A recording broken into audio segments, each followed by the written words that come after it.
शासनाच्या बऱ्याचशा योजना MRGSमधून शेतकऱ्याला मिळतात। हे दगड आहेत, विहिरीतून काढलेले दगड आहेत।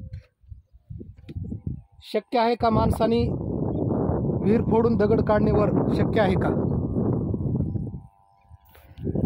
शक्य नाही, कारण हे दगडच एवढे मोठे आहेत,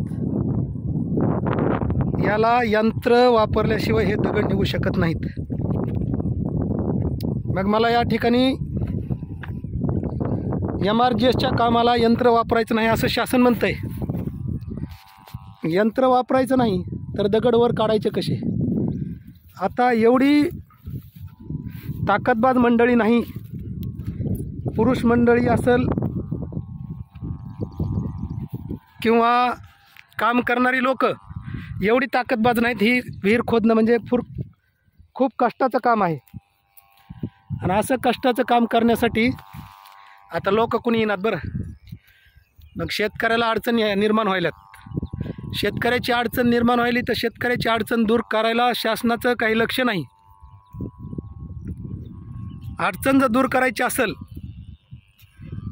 तर विहीर खोदकाम ही यंत्रणाच झालं पाहिजे, असं शासनाला माझी हात जोडून विनंती आहे। कारण विहीर खोदणं हे सोपं काम नाही,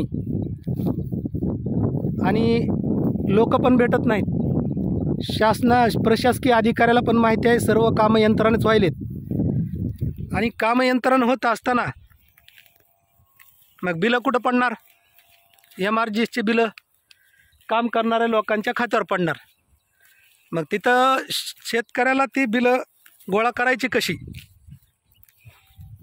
मग ती बिलं गोळा करण्यासाठी खूप अडचणी येत आहेत। काही लोक पैसे देतात, काही लोक देत नाहीत, मग काही तक्रारी होतात। बरेचसे कामं झालेले असूनसुद्धा MRGS म्हणल्यानंतर खूप कागदोपत्री कुटाणे आहेत, सगळे प्रोसेस आहे। मागणी अर्ज करावा लागतो, परत तो पंचायत समितीला घेऊन जावा लागतो, तर ते दाखल करावं लागतात, नंतर त्याचा बिल पडलं जातं। असे बरेचसे कुटाणे आहेत। शेतकऱ्याला चक्रा घालून पायातली चप्पल विगरून गेली, शासनाच्या काही लक्षातही नाही। हे पैसे शेतकऱ्याच्याच खात्यावर टाकले पाहिजेत।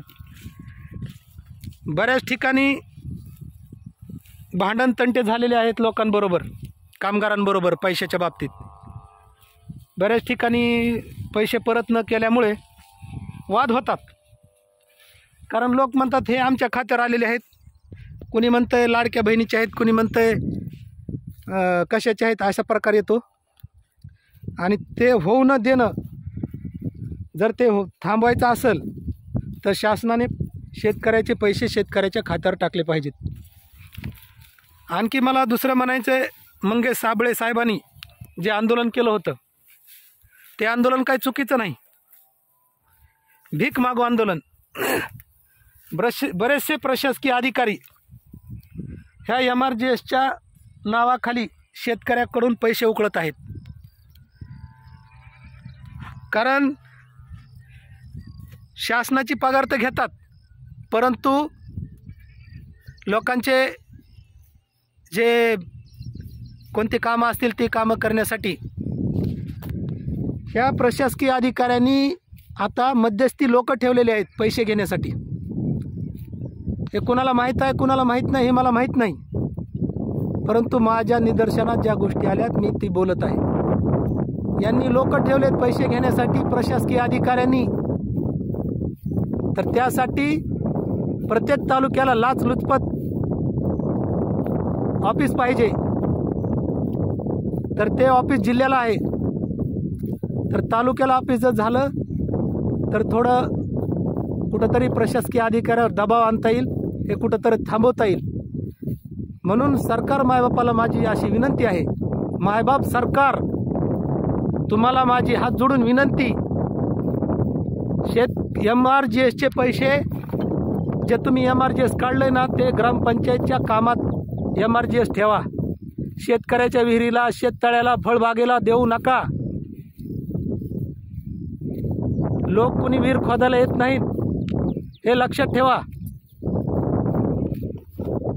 सर्व कामं यंत्रणाच चाललेत, पण एकाही प्रशासकीय अधिकाऱ्यावर कारवाई झाली नाही. हे काम यंत्रणा का करून घेतलं म्हणून, का करू दिलं म्हणून. मग जर तुम्हाला हे थांबवायचंच असेल, शेतकऱ्यांची लूट होताना थांबवायची जर असेल, तर शेतकऱ्याचे पैसे शेतकऱ्याच्याच खात्यावर टाका.